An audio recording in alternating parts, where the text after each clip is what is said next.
Il faut commencer par une vérité simple. Ce que tu fais avec ta bouche peut transformer complètement la façon dont elle vit le plaisir. Ce n'est pas une question de vitesse ni de performance acrobatique. C'est une question d'attention, de lenteur, de précision et de présence. Avant même de penser à toucher cette zone si sensible avec ta langue, tu dois d'abord préparer le terrain. Tu dois la mettre dans un état d'esprit où son corps devient réceptif, où chaque frisson devient une promesse et chaque soupir une confirmation. Alors, la toute première chose que tu dois retenir, c'est ceci. Le plaisir commence bien avant que ta tête ne soit entre ses cuisses. Et plus tu sauras créer ce climat, plus la suite sera explosive. Installe-la confortablement, pas sur un lit froid, pas à la va-vite. Crée une ambiance qui appelle à l'abandon. Lumière tamisée, une couverture douce sous elle, une odeur agréable dans la pièce. Tout cela envoie un message à son corps. Je peux lâcher prise et la place un coussin sous ses hanches. Ce petit détail change tout. Il incline son bassin légèrement vers l'arrière, augmentant la circulation sanguine vers cette zone si délicate. Ce n'est pas juste pour la vue, c'est pour l'intensité. Tu veux qu'elle ressente plus, plus vite, plus fort? Ce coussin, c'est ton allié. Maintenant, place-toi entre ses jambes, dans une position stable. 1% zéro vite de trop bouger, heureux c'est vite, d'euâtre, instable. Plus tu es posé, plus elle peut se détendre. Avant même d'utiliser ta bouche, utilise ta respiration. Oui, ta respiration. Approche-toi, mais sans la toucher. Souffle doucement sur sa peau à peine. Tu crées là une attente insoutenable. C'est comme si son corps disait « Vas-y », mais tu choisis de temporiser. Ce jeu rend tout puissant. Puis, avec ta langue, commence une série de gestes simples mais précis. Pas de précipitation. Imagine que chaque mouvement est une lettre d'un poème que tu écris sur elle. Tu vas commencer par 6 mouvements horizontaux, lents, doux, sur la partie la plus sensible. Pas trop fort, pas trop sec, juste ce qu'il faut pour éveiller. Ensuite, tu fais 3 cercles délicats. Tu testes, tu observes comment réagit. Peut-être un petit frisson, peut-être une main qui te saisit les cheveux. Tu es en train de prendre le contrôle de son plaisir, mais tout en délicatesse. Puis tu fais une pause. Tu ne continues pas tout de suite. Non, tu respires. Tu souffles. Tu crées une attente encore. Et là, tu fais une légère succion. Pas comme si tu aspirais un milkshake. Non. Une succion lente, sensuelle, avec tes lèvres et ta langue combinée. Et tu tiens quelques secondes. À ce moment-là, son corps commence à se tendre. Elle ne sait plus où elle est. C'est là que tu introduis un doigt. Doucement, sans forcer, et pendant que ta langue continue à écrire c'est vers elle, ton doigt explore lentement en rythme. C'est une chorégraphie. Tu répètes ce cycle 3 fois. Ce n'est pas mécanique, c'est méthodique. Et crois-moi, si tu le fais bien, elle va commencer à perdre le contrôle. Mais là, une erreur que beaucoup font. Ils changent de rythme au moment où ça devient intense. C'est comme monter une montagne et sauter avant le sommet. Tu ne veux pas faire ça. Quand son corps commence à trembler, ne change rien. Tu restes dans le même tempo, les mêmes gestes, le même souffle. Et pendant qu'elle approche de ce moment de vérité, tu peux l'encourager. Pas en criant, pas en jouant un rôle. Avec des mots simples, intimes, dis-lui que tu la sens frémir, que tu la veux comme ça. Dis-lui qu'elle peut se laisser aller, que tu es là pour ça. Une phrase chuchotée dans ce moment peut la faire exploser. Elle ne veut pas que tu sois un technicien. Elle veut sentir que tu es présent, que tu ressens avec elle, que tu prends autant de plaisir à donner qu'elle en prend à recevoir. Et quand ce moment arrive, ce moment où son dos se cambre, où ses jambes se referment sur ta tête, où son souffle devient plus fort, tu tiens, tu accompagnes, tu ne t'arrêtes pas, et si elle a besoin de quelques secondes de plus pour franchir cette ligne, tu les lui donnes sans rien demander en retour. Tu restes là parce que tu n'es pas en train de faire du sexe. Tu es en train de lui offrir un abandon complet. Tu veux qu'elle joince sur ton visage? Alors sois l'homme qui ne recule pas. Sois celui qui tient, qui guide, qui savoure. Parce que ce plaisir qu'elle te donne, ce n'est pas un don. C'est une offrande.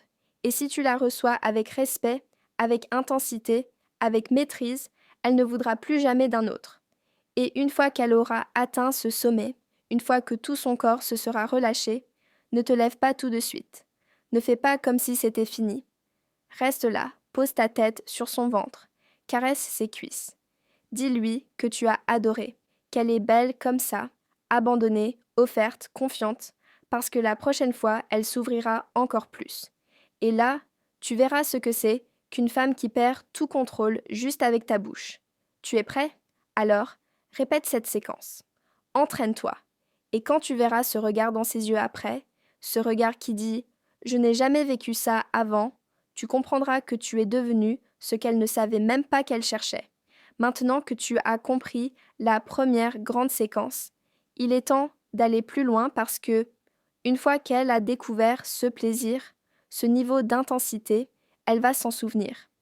Et toi, tu veux qu'elle s'en souvienne comme d'un moment unique, pas comme d'un simple exploit isolé. Tu veux qu'elle t'associe à cette explosion, à ce tremblement intérieur? Alors, tu dois affiner encore davantage ta manière de faire. Une chose essentielle que beaucoup d'hommes ignorent, chaque femme est différente. Ce qui fonctionne avec l'une ne fonctionnera peut-être pas avec une autre. Il ne s'agit pas d'appliquer un tutoriel, mais de devenir un maître dans l'art de l'écoute corporelle. Tu dois apprendre à lire ses réactions. Est-ce que ses hanches bougent quand tu fais des cercles? Est-ce qu'elles se contractent légèrement quand tu souffles? Est-ce que son souffle s'accélère ou ralentit selon le rythme de ta langue? Ces détails sont les messages de son corps. Et si tu apprends à les écouter, tu n'auras jamais besoin de demander si elle a aimé. Et voici une autre erreur que tu ne dois jamais commettre. Te précipiter vers le point sensible. Beaucoup de mecs foncent directement sur cette zone en pensant que c'est la clé. Et pourtant, en faisant cela, tu sautes tout le processus d'éveil. Tu passes du silence à l'explosion sans laisser place au crescendo. Imagine que tu écoutes une chanson qui commence directement par le refrain. Ce n'est pas la même motion.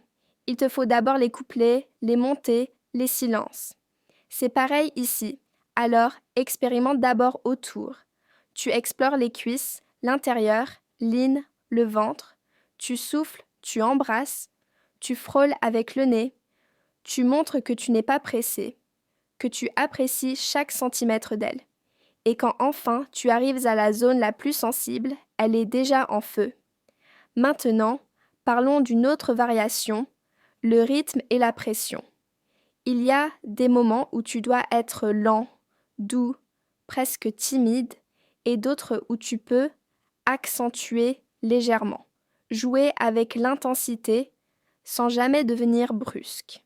Alterne entre d'un mouvement plat de la langue, des pointes précises, des suisons très doux et de petites pauses où tu ne fais qu'effleurer. Et surtout, la constance, quand elle approche de l'orgasme, tu ne changes plus rien. Tu gardes exactement le même rythme, la même pression, la même position. Tu dois devenir une machine de précision sensuelle parce que son corps est en train de franchir une ligne et si tu changes de tempo, tu la fais redescendre. Tu l'interromps et parfois elle n'arrivera plus à retrouver ce pic. Tu ne veux pas ça. Tu veux qu'elle traverse cette vague, qu'elle se laisse emporter. Un autre conseil puissant, le contact visuel. Ce n'est pas toujours possible, mais si elle t'autorise à la regarder dans les yeux à certains moments, tu dois le faire. Pas pour la dominer, mais pour la rassurer, pour lui dire sans un mot « Je suis là, je te vois ». Tu peux te lâcher. Ce regard peut créer une complicité tellement profonde qu'elle en oubliera tout le reste. Et si tu veux aller encore plus loin, tu peux synchroniser tes mouvements avec son souffle. Observe, respiration. Essaie d'entrer en résonance avec elle. Quand elle inspire, ralentis. Quand elle expire, accentue. Tu deviens une extension d'elle-même. Et c'est là que tu touches à quelque chose de beaucoup plus puissant que le simple plaisir physique. Tu touches à l'abandon total. Mais parfois, malgré tout, elle n'arrive pas à lâcher prise. Pas parce que tu fais mal, mais parce que son esprit est ailleurs, stressé, fatigué, complexé. C'est là que ta parole joue un rôle fondamental. Dis-lui qu'elle est magnifique, que tu l'adores comme elle est, que tu n'es pas là pour qu'elle te montre quelque chose, mais pour qu'elle ressente quelque chose. Ce niveau de sécurité psychologique peut être ce qui fait toute la différence. Et parlons maintenant du moment où elle atteint ce sommet.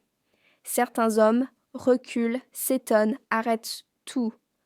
Non, tu ne bouges pas, tu l'accompagnes, tu tiens bon, tu l'accueilles dans cette tempête, tu es l'encre, et quand c'est fini, tu ne t'éloignes pas comme si c'était une mission. Terminée. Tu restes, tu caresses, tu embrasses, tu souffles sur sa peau, tu la ramènes doucement où elle m'âme. Tu veux qu'elle rejoue cette scène dans sa tête pendant des jours. Tu veux qu'elle y pense en se mordant la lèvre quand elle est seule. Or, tu fais attention à la fin autant qu'au début, parce que c'est là que naît le souvenir intense. Ce n'est pas l'orgasme qui reste dans sa mémoire, c'est comment elle s'est sentie juste après. Et maintenant, je vais te partager une technique avancée, une combinaison de mouvements et de respiration que très peu utilisent, mais qui a un effet surprenant. Tu vas reprendre le même mouvement circulaire avec ta langue très lentement en spirale, autour de la zone sensible, mais en même temps avec ton souffle, tu alternes chaud et froid. Tu souffles doucement, puis tu fais une pause, tu rapproches ton visage, tu embrasses, tu recrées un contraste thermique subtil. Ce jeu de température éveille des nerfs différents, et ça, combiné à la stimulation directe, crée une surstimulation douce mais puissante. Autre variation, utilise tes deux mains, une pour tenir sa main doucement et l'autre pour accompagner ta langue avec un ou deux doigts. Mais attention, ne fais rien sans ressentir. Ne fais pas pour faire, fais pour créer, pour accompagner. Chaque mouvement de ta main doit correspondre à un frisson qu'elle vit. Et un dernier conseil, ne cherche pas à la faire jouer à heure comme un objectif. Si tu fais ça, tu vas tout gâcher. Ton intention doit être de la faire ressentir, de la faire vibrer, de la faire flotter. L'orgasme ne doit jamais être le but. Il doit être la conséquence naturelle d'une présence sincère, d'un moment partagé, sans pression. Et c'est souvent dans cette absence d'attente que les plus grands plaisirs surgissent. Alors, mon cher, tu as maintenant les clés. Ce n'est pas une question de technique seulement, c'est une question de cœur, de souffle, de lenteur, de maîtrise et surtout de respect. Parce qu'un homme qui respecte le plaisir de sa partenaire, qui prend le temps, qui apprend, qui écoute, devient un amant inoubliable. Et crois-moi, une fois qu'elle aura ressenti ça, elle reviendra encore et encore.